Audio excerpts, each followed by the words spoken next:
Olá, pessoas, tudo bem com vocês? Estamos aqui em mais um Falando Asneira com seu amigo Clint, o burro, trazendo mais sabedoria e curiosidade para vocês. Resolvi regravar o vídeo sobre a Divina Comédia, o livro de Dante Alighieri, com áudio e imagens. Este clássico da literatura mundial, uma obra atemporal, mesmo descrevendo elementos da sociedade medieval, se enquadra muito bem nos dias atuais. Eu trouxe bem mastigado para vocês o resumo e análise do livro, lembrando que resumo, não se compara com a sua leitura na íntegra. Eventualmente, algum detalhe que você julga importante pode ter ficado de fora da minha análise.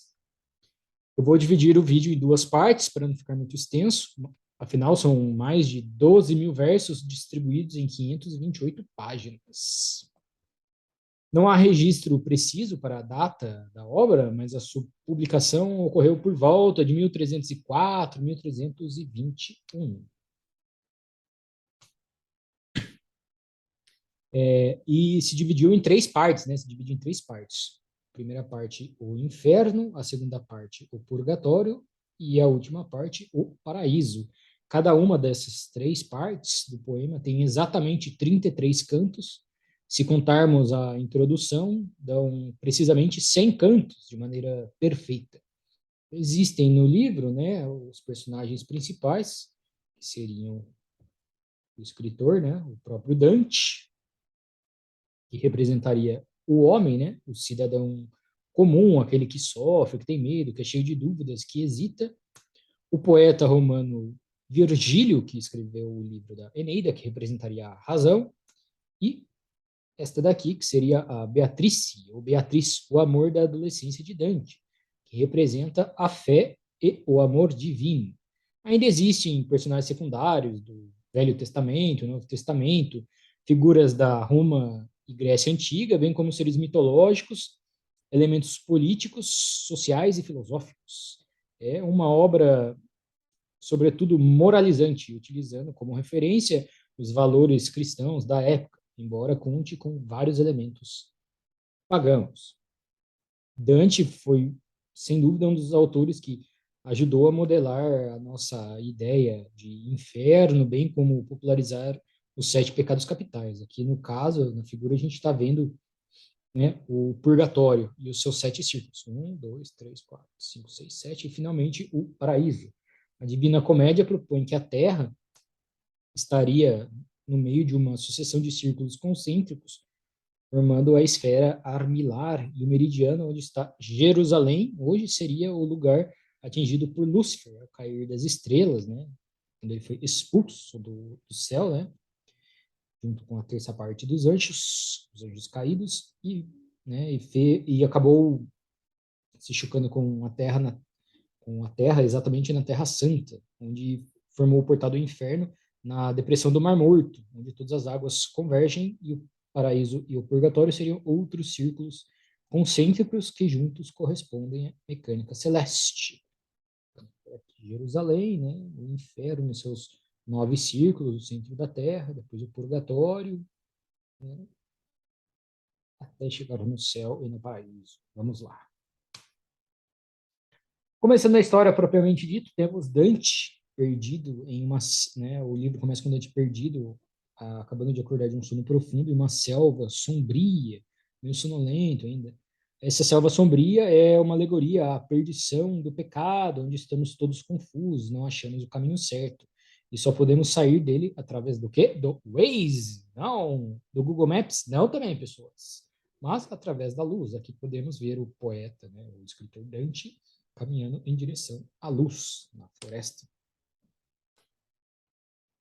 Dante achou um monte elevado, né, após seguir a luz, que representaria a elevação moral, a ascensão da alma. Para sairmos das trevas, nós precisamos aprender a fazer aquilo que é moral, que é elevado espiritualmente. E no monte encontra três animais. Este primeiro aqui seria a pantera, que representaria a juventude. O segundo representaria, né, que é o leão, representa a meia-idade. Por último, a loba, que representaria a velhice. Essas três feras, a loba, a pantera e o leão, representariam os pecados, né, os 3 níveis de pecados: o pecado da juventude, o pecado da meia-idade e o pecado, né, que cometemos quando já somos velhos, mais experientes.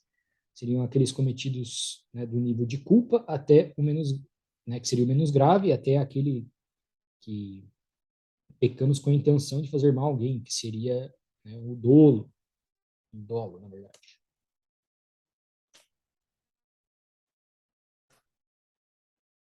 A pantera seria os pecados da juventude, aqueles cometidos, né, como eu falei, por culpa, por inexperiência. O leão seria o pecado da violência, do homem de meia idade, a manifestação da nossa natureza mais selvagem e violenta, né, animalesca. Ainda assim, seria menos grave do que o cometido de forma premeditada, aquela quando já somos experientes, temos noção do certo e do errado, que seria representado pela loba, né? Seria o pecado do homem velho ou da mulher velha. Seria o pecado doloso, aquele que, mesmo temos inteligência para evitá-los, acabamos por praticando, né? Afinal, já saberíamos o certo, distinguir o certo do errado. Então, Dante encontra o poeta Virgílio, que diz para ele: Dante, meu amigo, o único jeito de sair daqui desta selva é enfrentando o inferno em uma jornada através do purgatório e, finalmente, até o paraíso. Dante ainda retruca: você tá doido, eu não vou enfrentar inferno nenhum, não, sai fora. Mas Virgílio o convence, pois diz que ele teria sido enviado pela sua amada, Beatriz, a sua amada que, né, havia falecido e estaria no céu. Dante finalmente então toma coragem, os dois iniciam a sua jornada. Aqui os dois caminhando em direção né, à porta do inferno. Chegando na porta do inferno, está escrito: deixai toda a esperança, vós que aqui entrais. Seria a porta do inferno, Virgílio? Não, Dante, é a sua zona eleitoral. Acho que caberia também uma repartição pública, né? Quem já foi na repartição pública sabe como é que é. Você entra, você pega a senha, depois de 100 números, finalmente te chamam, daí falam que você está no setor errado. Que você teria que subir ao segundo andar, aí você sobe no segundo andar, pega a senha de número 57, espera mais 57 pessoas, quando te chamam, falam que não, que é no terceiro andar. E assim sucessivamente, né? Realmente é muita informação junta de qualidade para te fazer perder a cabeça, né? Não tem como você ir lá e não perder o bom. Então vamos lá, né? O inferno, outra coisa que vale ressaltar, a porta do inferno não tem chave, não tem tranca, não tem cadeado, porque uma vez ali ninguém pode sair. O que isso quer dizer que a alma só tem livre arbítrio quando estamos vivos. A ida ao céu e inferno é decidida pelo que nós fazemos em vida. Após a morte, perde-se a capacidade de raciocinar, tomar decisões e até de mentir.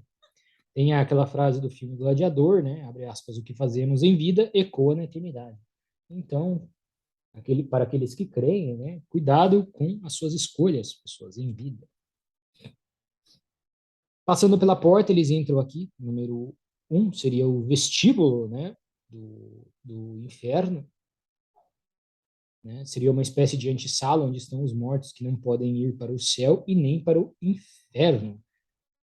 São as almas que não podem ser recompensadas nem negativamente, nem positivamente. É a morada dos indecisos e covardes, aqueles que passaram a vida em cima do muro, tipo o PSDB.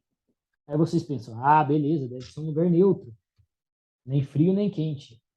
Pois é aí que vocês se enganam, pessoal. E os covardes são obrigados a correrem em filas através de uma bandeira, né, que seria a representação de algo para se lutar, algo que eles, né, não acreditaram, não lutaram em vida, então são obrigados a perseguir após a morte, né, na eternidade.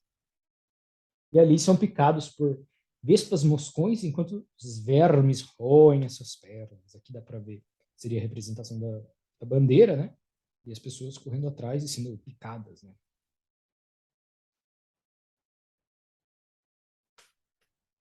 Entre o vestíbulo, seria esse círculo 1 aqui, na parte inferior à esquerda, e o primeiro círculo, está, aqui no número 2, o rio Aqueronte. O rio Aqueronte, onde fica o mitológico barqueiro Caronte, segundo a mitologia greco-romana. Este aqui é o Caronte. devia se colocar, né, no funeral, moedas na boca ou sobre os olhos dos mortos para pagar o barqueiro Caronte. Caso contrário, a alma ficaria vagando pela eternidade, né, preso entre os mundos. Então o barqueiro reclama com Dante, né? Você está meio acima do peso, meu amigo. Está meio pesado para andar na barca dos mortos. Isso é claro, né? Dante é muito pesado para andar no barco do Caronte, né? Navegar no barco do Caronte, porque ele estava vivo, cáspita. Porém, Virgílio, né, com toda a sua sabedoria e razão, adverte o mitológico barqueiro que a travessia através do rio, seu barco, é obrigatória devido à ordem da mecânica celeste. E é através desse barco que Virgílio e Dante atravessam o rio Aqueronte e chegam no inferno. Aqui, o Aqueronte, Dante e Virgílio chegando ao primeiro círculo do inferno. O inferno ele é dividido em 9 círculos concêntricos, né, em volta do planeta. Acho que Dante não acreditou que a Terra era plana. Cada círculo, um mais profundo que o outro. E a profundidade, quanto mais profundo o círculo, pior e mais grave é o pecado cometido. E serviu como base da condenação da alma. E temos, né, o primeiro círculo, que seria o limbo, reservado aos virtuosos pagãos. Os virtuosos pagãos, ali, né, que ali estão, são os que morreram não batizados, como as crianças, e pagãos, né, antes da vinda de Jesus. Ali, as almas não sentem dor, ao contrário dos outros círculos do inferno, apenas suspiram. Elas vagam na escuridão, sem destino, o que representaria que elas não foram iluminadas pelo batismo e pelo evangelho. Ali também encontram-se os pagãos virtuosos, como o escritor grego Homero, Ovídio e outros poetas greco-romanos. Virgílio pertence a este círculo. Né? O limbo é o local das almas que não puderam escolher Cristo, mas escolheram a virtude. Né? Decidiram se tornar pessoas boas, né? Mas não conheceram o Salvador. Não têm a esperança de ir ao céu, pois não tiveram a fé em Cristo, mas não sofrem como os pecadores. Dante pergunta se alguém já saiu dali, né, do limbo para ascender aos céus, e ele responde que somente os patriarcas, né, Adão, Abraão, Isaac, Noé, Davi, Jacó, seus filhos e Raquel. Cronologicamente, eles, né, na Bíblia, eles morreram antes da vinda de Jesus, mas foram ao paraíso por ordem do próprio Deus. Ali também existe o castelo da ciência e das virtudes humanas, com 7 muralhas, que representariam as 7 éticas. O trivium, que seria a lógica, a gramática e a retórica. O quadrivium, que seria a aritmética, astronomia, geometria, música, cercados pelo rio da eloquência, onde moram os virtuosos pagãos. Heitor, César, né, Enéas, Sócrates, Hipócrates, o pai da medicina, e por aí em diante. Segundo círculo, Vale dos Ventos, para os pecadores da luxúria, onde realmente começa o inferno. Ali Dante e Virgílio se deparam com uma sala de julgamento, onde está Minos, este ser mitológico, o juiz do inferno, que ouve as confissões dos mortos, que sempre dizem a verdade, pois eles perderam o dom do raciocínio, da inteligência, então, né, sempre dizem a verdade. Minos os condena de acordo com seus pecados. Ele enrola essa cauda que ele tem gigante em volta da alma.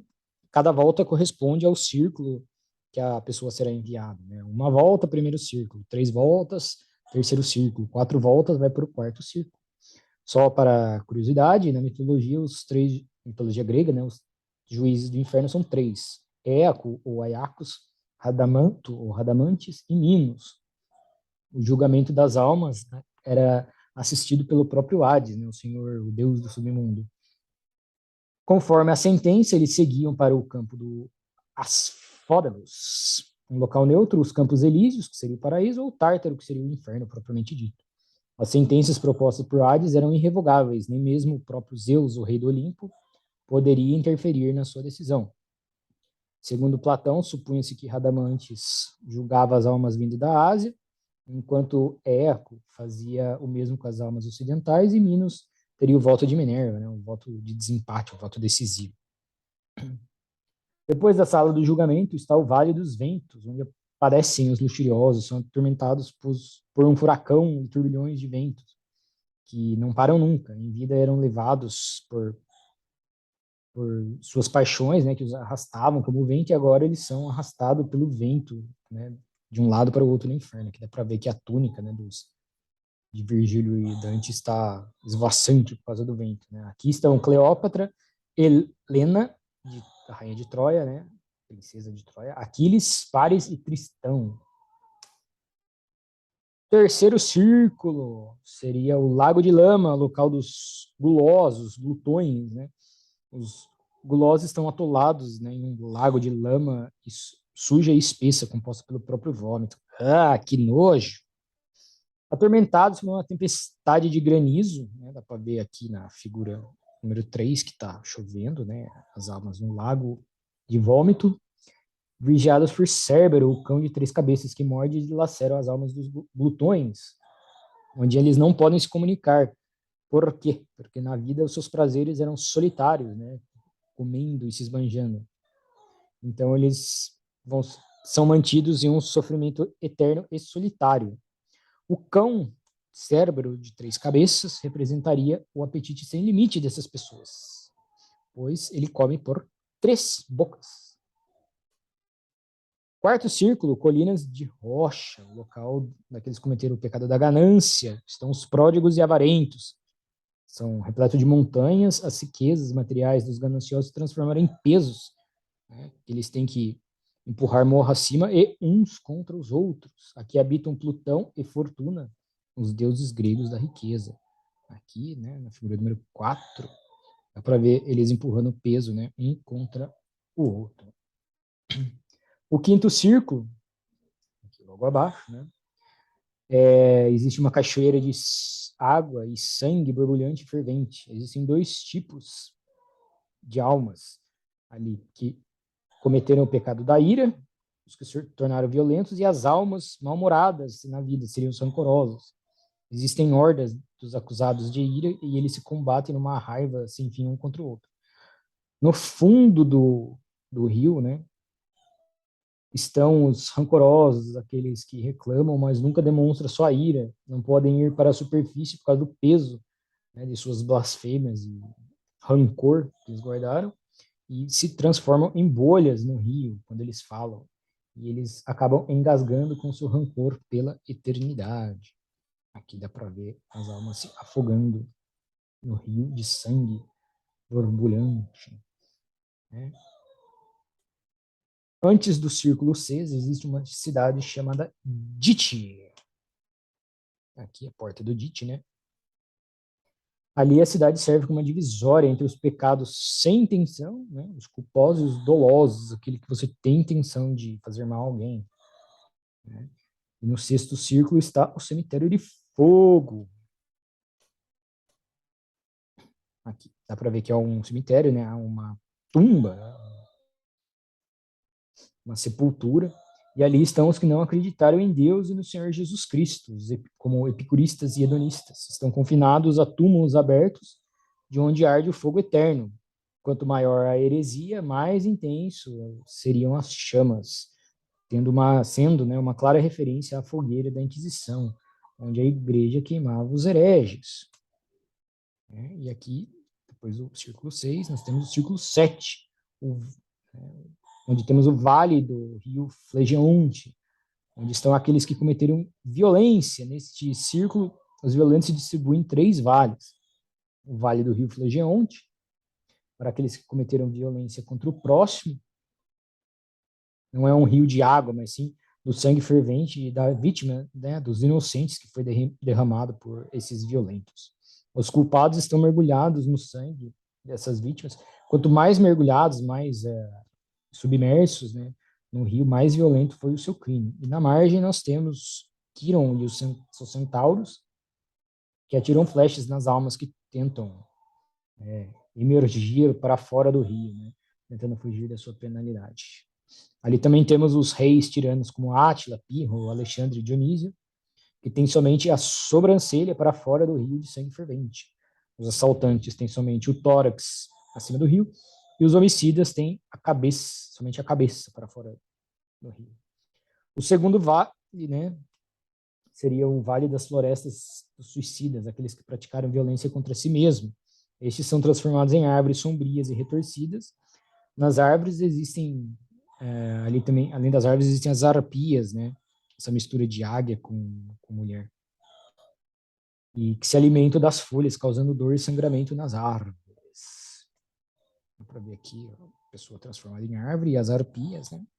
Aqui de novo, os dois escritores, Dante e o poeta Virgílio, as arpias, e aqui no centro, alguém transformado em árvore. Ali também ficam os esbanjadores, que cometeram crimes contra os próprios bens, que são eternamente perseguidos por cadelas famintas, que representariam a pobreza e o desespero. E o terceiro vale, o vale do deserto abominável.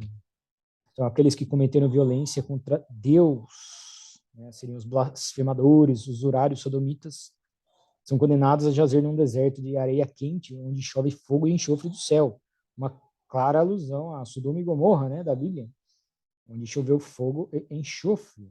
É um local estéril, sem vida, sem cor, um mundo onde deseja-se ter a vida, porém os que ali estão rejeitaram, né, tudo que Deus lhes ofereceu, né, incluindo a vida. Mas dá para ver, né, fogo caindo do céu.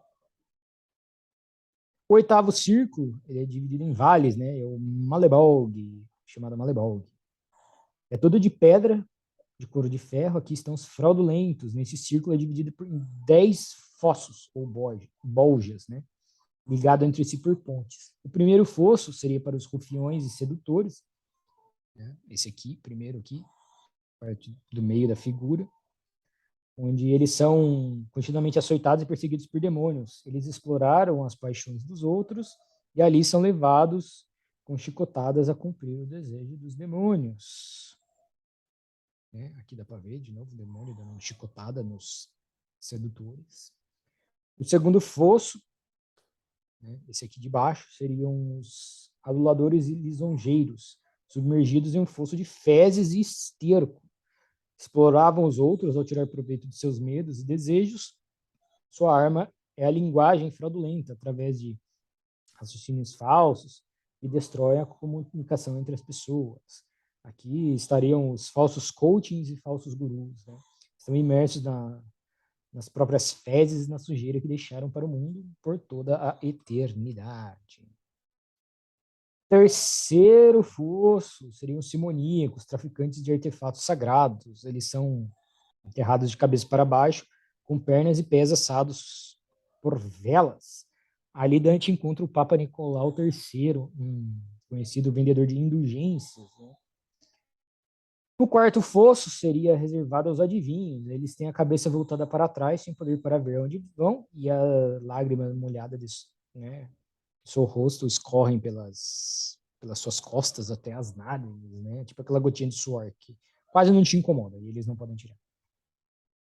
É sua punição por alegarem que sabiam o futuro, pois o futuro, como sabemos, né, o pessoal fala, a Deus pertence. Dá para ver que aqui o cabelo da mulher, ela tá com a cabeça virada para trás, né, claramente, a parte da frente, né, o homem. Aqui também, mais uma alusão. Quinto fosso, esse aqui vai faltar lugar, pessoas. Seria reservado aos corruptos, os políticos, submergidos em um lago espesso de piche fervente, né, dá para ver aqui que é escuro, seria o piche fervente. Em vida, eles tiraram proveito da confiança que a sociedade depositava neles. No inferno, eles estão submergidos em caldos quentes e escuros, escondidos, pois as suas negociações eram feitas às escondidas. Aqui dá para ver o demônio empurrando no lago de Piche mais uma alma, né, de algum corrupto. Sexto fosso, reservado para os hipócritas. Eles estão vestidos com roupas pomposas e brilhantes, né? Porém pesadas como chumbo. É o peso que não sentiram na consciência ao fazerem suas maldades, né, e delações. E aqui nós temos também Caifás, o sacerdote que condenou Jesus, né? Pediu a sua condenação para os romanos, que fica crucificado no chão, como Jesus, sendo pisoteado, né, pelos outros condenados. Aqui dá para ver de novo ele, Caifás, crucificado, sendo pisoteado pelos outros hipócritas, né? Caifás, mesmo sabendo que Jesus era inocente, não tinha cometido nenhum crime, pediu sua condenação para os romanos. E daí, o resto vocês sabem, né, pessoas? Sétimo fosso, para os ladrões que têm suas vísceras roubadas por serpentes e outros répteis, é a punição por terem se apoderado do que não era seu, né? Dá para ver aqui um monte de serpente enrolada nas pessoas, roubando as vísceras das almas, né, dos ladrões. O oitavo fosso seria os maus conselheiros, envoltos por chamas e oceanos de lava. Na vida, introduziram os outros no mundo das fraudes. Nono fosso, os semeadores de discórdia. Esses são divididos em três tipos: os criadores de cismas religiosas, os instigadores de conflitos sociais e desunião familiar. Seriam os nossos esquerda e left de hoje em dia identitários, né? Querem dividir a sociedade, dividir a religião, dividir tudo. Tem que dividir tudo. Desunião familiar, acabar com o conceito de família e etc. São esfaqueados por demônios que os punem com mutilações em partes do corpo, têm suas vísceras né, arrancadas e extirpadas, dá para ver aqui a barriga cortada com as vísceras caindo para fora, ou também podem perder seus membros. Aqui perdeu a cabeça, aqui perdeu, né, as pernas. E aqui o 10º e último fosso do 8º círculo, pessoas. Última parte do vídeo. Seriam os falsificadores, cobertos pela pestilência e doenças. Aqueles que falsificaram remédios, comidas, constroem prédios de baixa qualidade, né? Igual aqui no Brasil, que cai com areia de praia, né? Qualquer falsificador, qualquer tipo de falsificador, né? De falsificação, uma pessoa iria para cá. Segundo, né, Dante. Seus corpos apodrecem em vidas, como, né, as coisas que eles falsificavam e vendiam para terceiros. Aqui mais uma vez. E por hoje é só, pessoal. Espero que tenham gostado. Semana que vem continuamos com a segunda parte do vídeo. Um grande abraço, né? E até a próxima. Tchau.